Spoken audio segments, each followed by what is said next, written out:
Magandang umaga po sa ating lahat. It's been a while since nakapagbigay po ako ng mensahe po sa inyo, sa Joy. At ako po ay nagpapasalamat kay Pastor Mon dahil binigyan niya po ulit ako ng pagkakataon upang makapagbigay po ng mensahe po sa inyo. Ito pa rin po ay pagpapatuloy ng ating pong series sa Book of Joshua. At tayo nga po ay nasa chapter 8 na. Ngayong araw ang aking pong ibabahagi sa inyo ay matatagpuan sa dulong bahagi ng chapter 8. Ang title po ng aking pong mensahe sa inyo ngayong araw na to ay Fight for Commitment.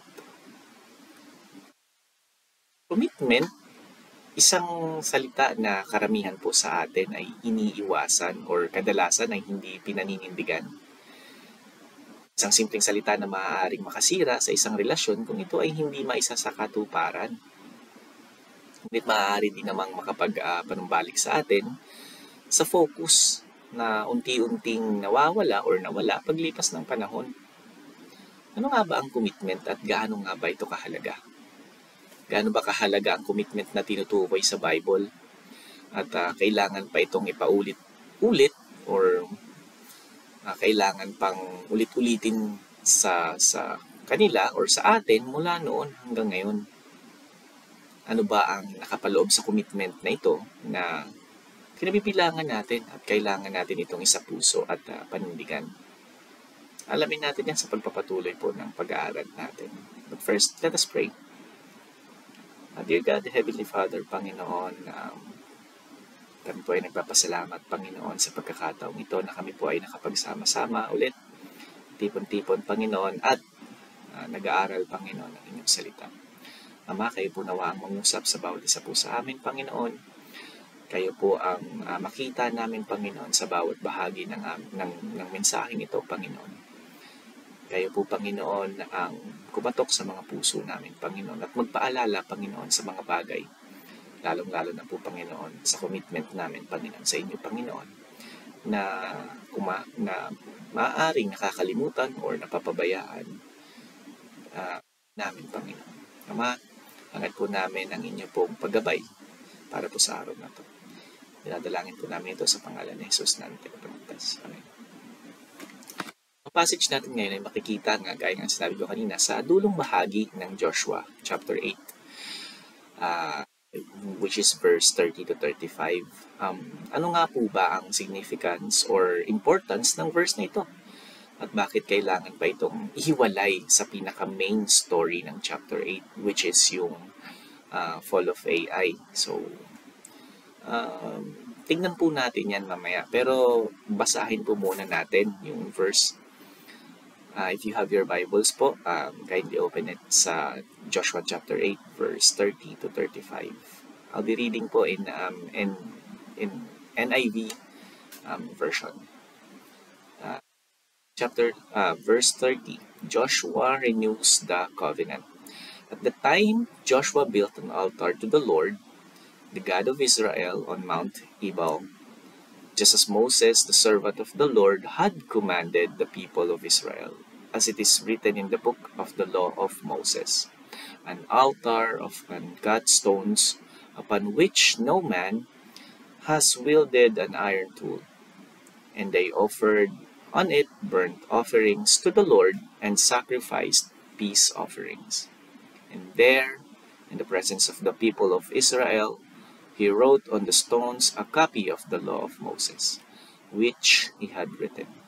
And all Israel, sojourners, as well as native-born, with their elders and officers and their judges, stood on opposite sides of the ark before the Levitical priest who carried the ark of the covenant of the Lord, half of them in front of Mount Gerizim, and half of them in front of Mount Ebal, just as Moses, the servant of the Lord, had commanded at the first, to bless the people of Israel. And afterwards he read all the words of the law, the blessing and the curse. according to all that is written in the book of the law. There was not a word of all that Moses commanded that Joshua did not read before all the assembly of Israel, and the women, and the little ones, and the sojourners who lived among them. Salamat po sa Panginoon sa pagbasa ng kanyang salita. Now, balikan po muna natin yung mga nangyari doon sa unang bahagi ng chapters ng Joshua. So, particularly siguro mga chapter 6, 7, and going to 8. So, pagkatapos nga po nilang masakop yung Jericho sa tulong ng Panginoon, alam naman po natin yung story dito. Siguro naman very familiar po tayo dito kasi madalas po ito sa na topic or story sa ating po mga VBS. So ito nga po yung gumuho yung walls of Jericho at tuluyan nga silang nasakop ng nina Joshua. So gaya nga po ng sinabi ko, pagkatapos nga nilang nasakop ang Jericho sa tulong ng Panginoon, ay sinimula namang padalhan ni Joshua ng mga spies ang bayan ng Ai. Ngunit simula pa lang ng chapter 7 ay nakita na natin kung paanong sumuway ang mga taga-Israel sa pamamagitan ng pag-covet or pagkamkam sa mga nakuha nilang valuables mula sa Jericho. Matatandaan natin na mariing inutos ng Panginoon na lahat ng makukuha nilang yaman mula sa Jericho ay kailangang ilagay sa treasury of the house of the Lord. At dahil dito, sobrang nagalit ang Panginoon.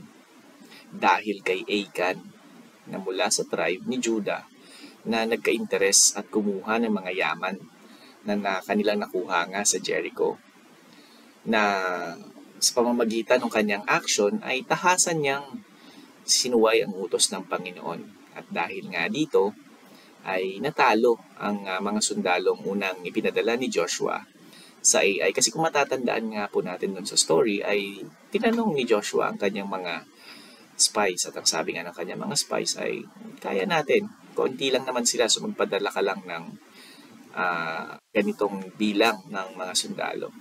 At hindi nila alam na dahil nga sa pagtataksil o pagsuway na ginawa ni Achan ay natalo yung unang grupo na pinadala ni Joshua.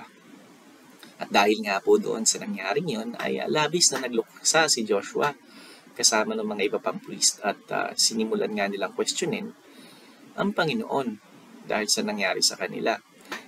Tinanong nila ang Panginoon kung bakit pa ba kailangan nilang tumawid ng Jordan para lang ba mangyari yung pagkatalo nilang yon.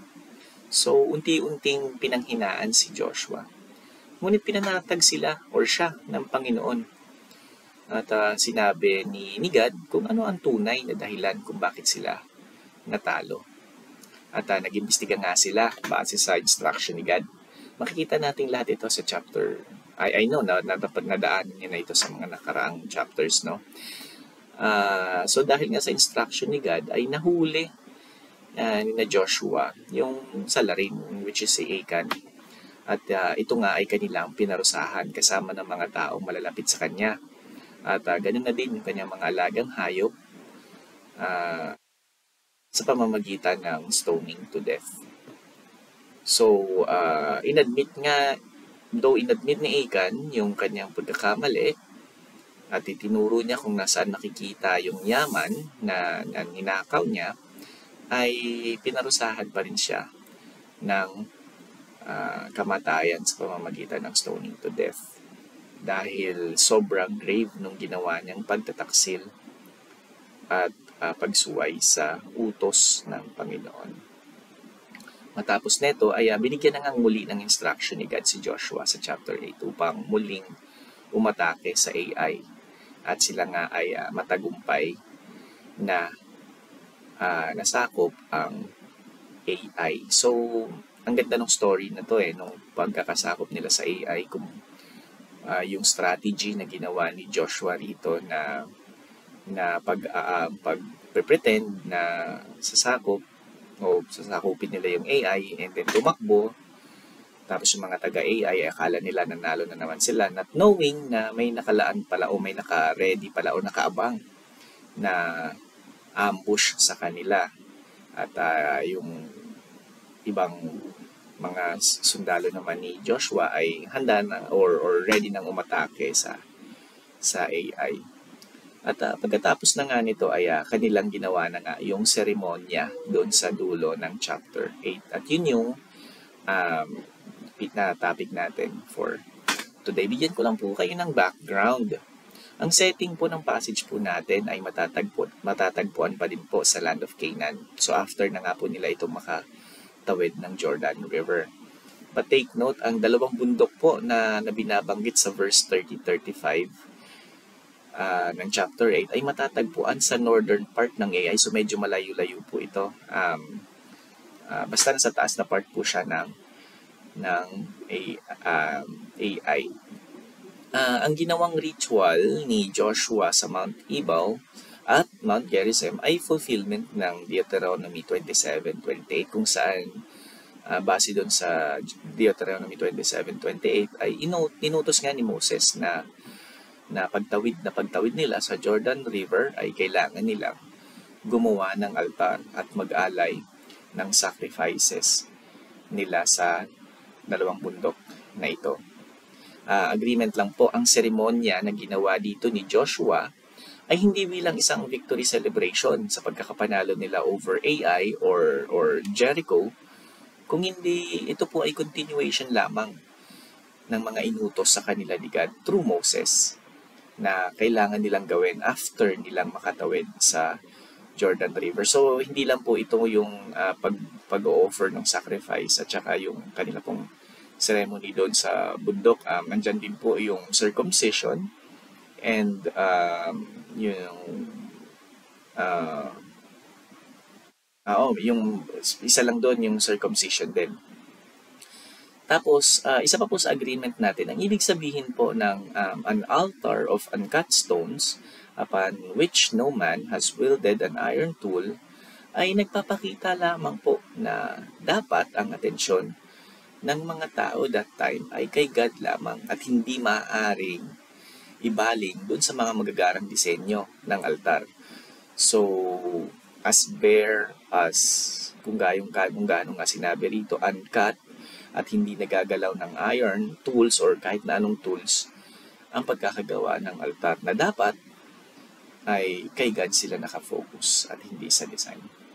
Now, balikan po natin yung tanong natin kanina. Ano nga ba ang commitment na kailangan ipaalala ni Joshua sa mga taga-Israel? At bakit kailangan nilang maging diligent dito? Now, para po masagot natin ito ay kailangan muna nating alalahanin kung ano po ang covenant ni God sa atin. Ano nga po ba ang covenant ni God sa atin? Ito po ay that God invites us, lead us, and freely binds Himself to us. So ulitin ko lang po, ang covenant ni God po sa atin is that God invites us, He leads us, and freely binds Himself to us. Now, i-elaborate po natin yan maya-maya. Now, why do we need to fight for commitment? Why do we need to fight for commitment? Bakit kailangan po nating panindigan? Bakit kailangan po nating ipaglaban?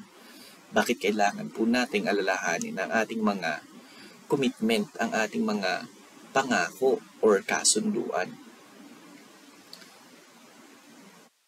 Ang una, we need to fight for our commitment because we will tend to forget about it. Napakadali po sa atin na makalimot. Konting twist lang sa mga buhay natin ay distracted na tayo at nalilinis na tayo sa ating pangako sa Panginoon. Dumami lang ang ating mga pinagkakaabalahan ay nakakalimutan na natin ang ating kasunduan sa Kanya. Sobrang daming factors ang pwedeng mangyari na maaaring makaalis sa atin sa ating focus sa Panginoon. At hindi natin may iwasan Sa halip, maraming pagkakataon din na nabibigo tayo or nanghulog tayo sa mga distractions na to. Kaya napakahalaga po na ipaglaban natin ang ating mga pangako sa Panginoon. Nasa kabila ng mga distractions na nakapaligid po sa atin, ay dapat po lamang na ituon natin ang ating atensyon sa Kanya, kay God. Huwag tayong tumulad kay Achan na nasilaw sa yaman at tumalikod sa Panginoon. Remind ourselves always that we need to serve the Lord in any ways as part of our commitment sa Kanya para hindi natin ito makalimutan. Number 2, we need to fight for our commitment because it will help us to focus on our journey with God. Kung lagi nating ipinaglalaban ang pangako natin sa Panginoon, na lagi natin siyang pagsisilbihan at handa tayong ialay ang buhay natin sa Kanya o ang ating mga sarili sa Kanya, anuman po ang mga hamon na dumaan sa ating mga buhay, ay hindi po tayo lilihis sa pangako natin ito. Na sa mga pinagdadaanan po o sa sobrang daming pinagdaanan ng mga taga-Israel or mga Israelites sa Old Testament, ay makailang beses pa rin silang tumigil at nag-aalay ng sacrifices and offerings sa Panginoon to remind themselves na meron silang binding agreement with God, that they will always serve the Lord no matter what happened to them or kung nasaang lugar man sila o kung anumang achievement ang nagawa nila or na nakamit nila. Lagi po silang, may oras po sila to stop and to offer sacrifices sa Panginoon. Now, dahil po sa commitment nila na ipagpatuloy nga po yung lahat ng nasimulan ni Moses na paglingkuran lamang nag-iisang Diyos, anuman ang naging hamon sa kanila ay sa Panginoon lamang sila nakatingin at ang kanilang binigay ang pag-asa nila kay God. Hindi sila nakalimot at patuloy nilang pinaglingkuran ng Panginoon kagaya ng kanilang ginawang seremonya sa dulong part ng chapter 8. Gaya nga po ng sinabi ko kanina, yung dulong chapter na yon, ng dulong verse ng chapter 8 na yun, ay hindi siya victory celebration. Parang right after, o hindi naman right after siguro, there's a certain amount of time din siguro na after nung victory nila sa AI ay sila ay tumungo na nga sa dalawang bundok na ito. So imagine niyo, dalawang bundok yung pinuntahan pa nila just to offer their sacrifice and also to remind them about the commitment, about yung sa covenant ni God sa kanila sa pamamagitan nga ng ginawang pagbasa ni Joshua sa mga commands ni God doon.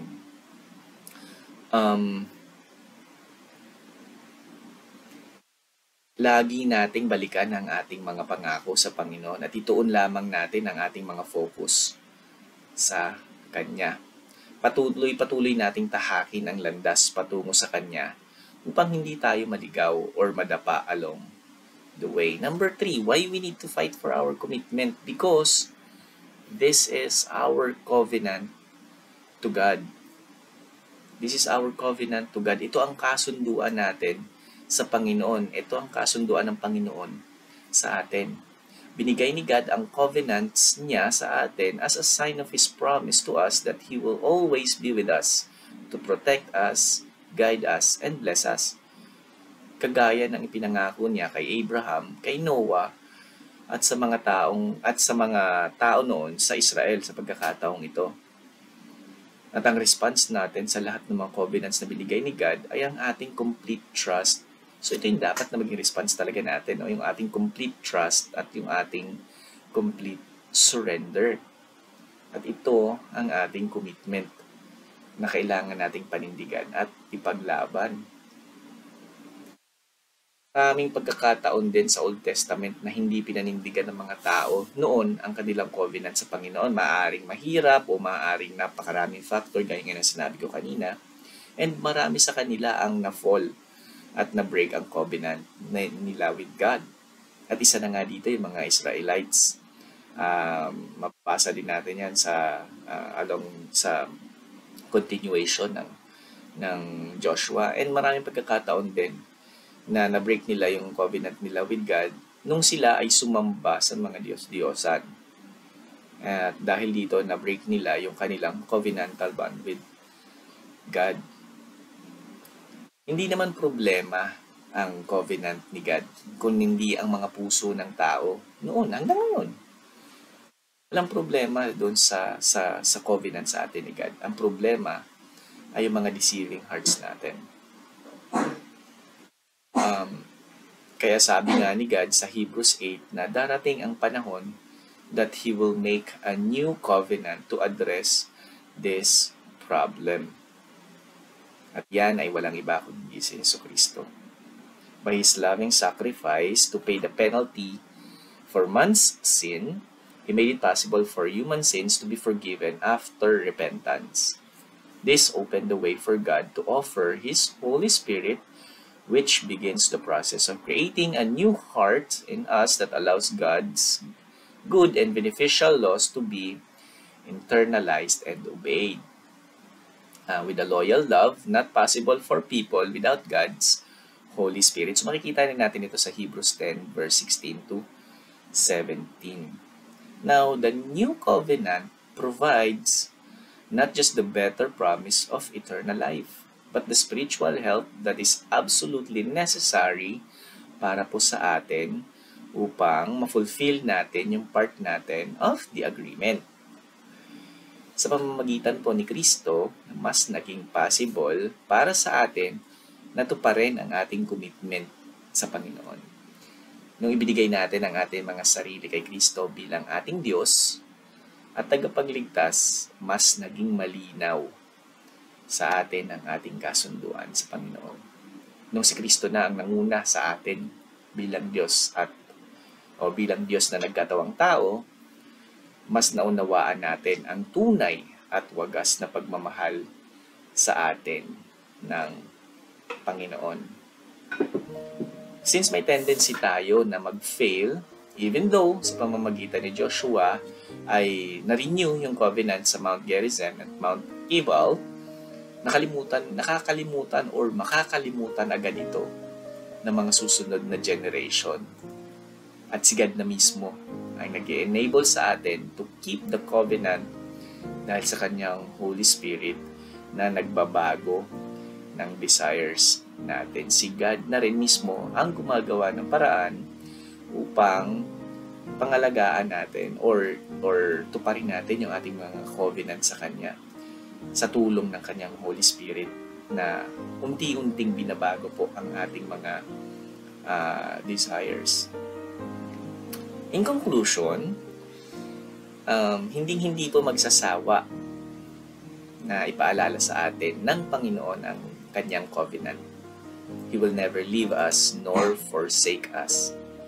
Na kahit alam niya na maraming pagkakataon na tayo ay tatalikod sa ating mga pangako sa Kanya, kailanman ay hindi niya tayo susukuan. Hindi niya tayo iiwanan. Ipapaalala niya sa atin na kaakibat ng Kanyang covenant ay meron tayong pangako na kailangan nating tuparin at ipaglaban. Ganun na lang ang pagmamahal sa atin ng Panginoon na hindi siya nagdalawang isip upang ibigay ang Kanyang bugtong na anak upang maging Kanyang bagong covenant para po sa atin. Upang ipaalala sa atin na meron tayong commitment sa Kanya. At yan ay ang ialay natin ang ating mga sarili at pagsilbihan ng buong buo. At siya lamang, wala na. Let's pray. Dear God, Heavenly Father, Panginoon, muli po kami ay nagpapasalamat sa inyo pong salita na ipinagkaloob at ibinahagi niyo po sa amin, Panginoon. Panginoon, makatulong ito, Panginoon, to remind us, Panginoon, of our commitment that we need to serve you, Panginoon, with all our lives, Panginoon, na kailangan po namin ialay ang mga buhay namin sa inyo, Panginoon, na kailangan po namin hanapin kayo araw-araw, Panginoon. Dahil, Panginoon, sa pamamagitan, Panginoon, ng inyong covenant, Panginoon, you love us first, Panginoon. unang kayo po ang nagmahal sa amin, Panginoon. Sa, sa pamamagitan, Panginoon, ng inyong pong bugtong na anak na si Jesucristo, Panginoon, na hindi na po kayo nagdalawang isip, Panginoon, upang kami po ay iligtas sa tiyak na kapahamakan. Siya po ay inyo pong pinadala dito sa lupa, Panginoon, namatay at muling nabuhay, Panginoon. Naway, ito po, Panginoon, nawa ang laging tumatak sa aming mga puso at isip, Panginoon, upang hindi po namin makalimutan ang aming pong commitment sa inyo. Muli, maraming salamat, Panginoon. Sa pangalan ni Jesus. Amen. Salamat po sa inyong lahat at Happy Sunday.